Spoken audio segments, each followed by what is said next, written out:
Greetings, listeners. I'm handsome medical expert Dr. Arthur Clark LeShoad, ACLC as it were, here to shake you all night long. I'm here today at the Jackson Pollock Memorial Center for a very special celebrity rehab with Dr. LeShoad, hosted by Dr. LeShoad.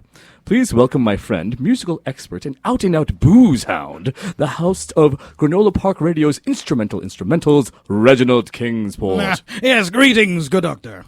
I beg your pardon. Huh? Were you addressing me? I was. Well, I must apologize. I thought you said good doctor. I did? I am a great doctor. I have completed residencies and surgeries, both general and specific, lived hand to mouth in order to learn ear, nose, and throat, and have mastered ologies both immuno and dermat. That's very impressive. You should read the textbook I wrote. It's called The Medicine. All of it, that period. Would be nice. They've only allowed us to start reading outside materials a few weeks ago. Really? Yes, and they're very strict here. No work, no outside news, no stimulating materials like art, books, or even music. We have to find the peace within if we are to win the war against our demons. A popular tactic, one that I am very familiar with. You are? Of course. I have long studied the science of addiction and rehabilitation. Well, I, like you, am an addict. What are you addicted to, Doctor? To learning. To learning all the medicine and helping all of the people. It's the pursuit I took on to distract myself when I was kicking my cacao poof habit. You're cuckoo for cacao poofs? Not since 2002. But enough about me on the show hosted by myself.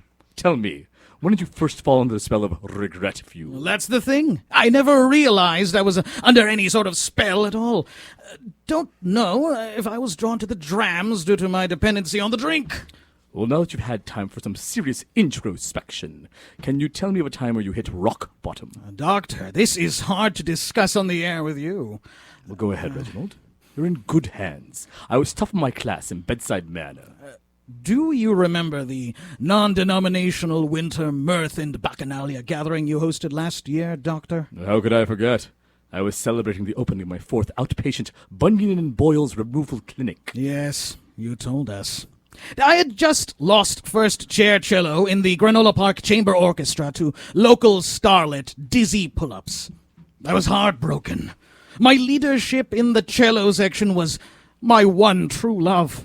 The sweet, blushing paramour that supported me even when I broke its heart by stepping out with the glamorous mistress that was my life as a radio star. But in the end, the cello would not wait. I quit the chamber orchestra right then and there, bounding off into the night, a louse looking to sow his melodic oats with some thirsty new quartet. There I was, driving and drinking Chianti out of some colossal quaff cup that I found in the back of my car when I bumped into your mother's car parked outside your house. You hit the mother showed? I'm so sorry. I didn't even leave a note. Instead, I went inside to your party, shirking my responsibilities and letting down my hair. I was lean, I was mean, and I was looking to chat up one of your friends from the local classical music scene. Thank God I didn't invite the ophthalmologists then. They do important work, but truly are an uncouth bunch. Would know a lute from a lie if one hit them in the head. I enjoy your condescending but affectionate jibes. Anyway, there I was, seeking musical validation when I saw...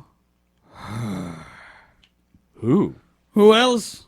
It was Dizzy. Those eyes. That smile, that playful wave. Oh, I could have just died. I walked right past her, indignantly so, discarding my beloved Chianti for something stronger, something more debasing. Oh, no. Oh, yes! I found the case of 5 Pocos you had hid underneath your sink! Reginald! I only kept that rat poison on hand in case the ophthalmologist showed up. I drank all of them, Doctor!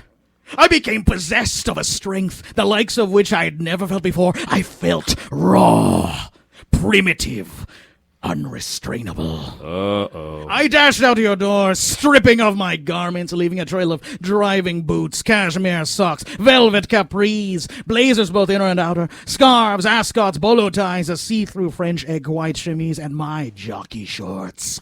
Finally rid of the shackles of my business casual recreational chamber orchestra where I hoisted a boisterous howl toward the heavens, as if to tell the goddess Diana, "Take me! I am your vessel and you are my muse! Do not spurn me! Do not spare me any longer, for I'm your brute lover in heat! And then I dove into the lake in front of your house. You desecrated the Hippocratic moat? Doctor, I am so sorry. In the nude? I performed an absolution of the soul! Finally, feeling purified, I turned to make my way back to shore when I saw that Dizzy had joined me in the water. Note to self, call that guy who cleans the moat. It wasn't like that.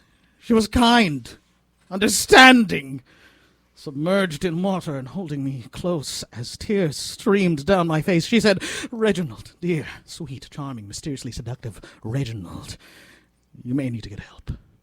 I scoffed then, but she was right. Thank goodness Ronin Flo brought me here. Indeed. Well, Reginald, it appears you're doing all the right things and making good progress.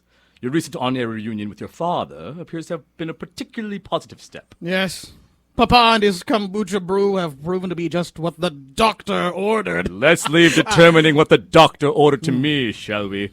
Yeesh. Well, when do you think you'll feel ready to leave? My counselor says she would like to see me uncover the cause of my addiction so that I can address whatever deficiency there was in my life to make me turn to drinking in the first place. May I try something with you, Reginald? Obviously. I want you to listen to me carefully, to lose yourself in my warm baritone. Come on now. Close your eyes. Good. Now I want you to go back to a time where you first used alcohol as a crutch to heal the pain in your heart. Are you there, Reginald?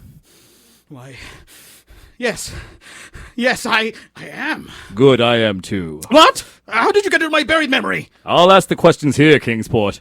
Now tell me, what are we looking at? Why, it's my childhood. Yes. Papa has just come home from a year on the road as the chief sommelier on the Three Tenors tour. Look how regal he looks, even though he has been worn weary from his travels. Oh! He's receiving a welcoming home kiss from Mummy. And he's impressively returning in kind. Give it to her, good old man. Who is this child sitting alone with a plate of Brussels sprouts and a glass of... Good Lord, what is this? Why, it's me. And, yes, and this is a glass of... yes. Mummy's finest Chablis.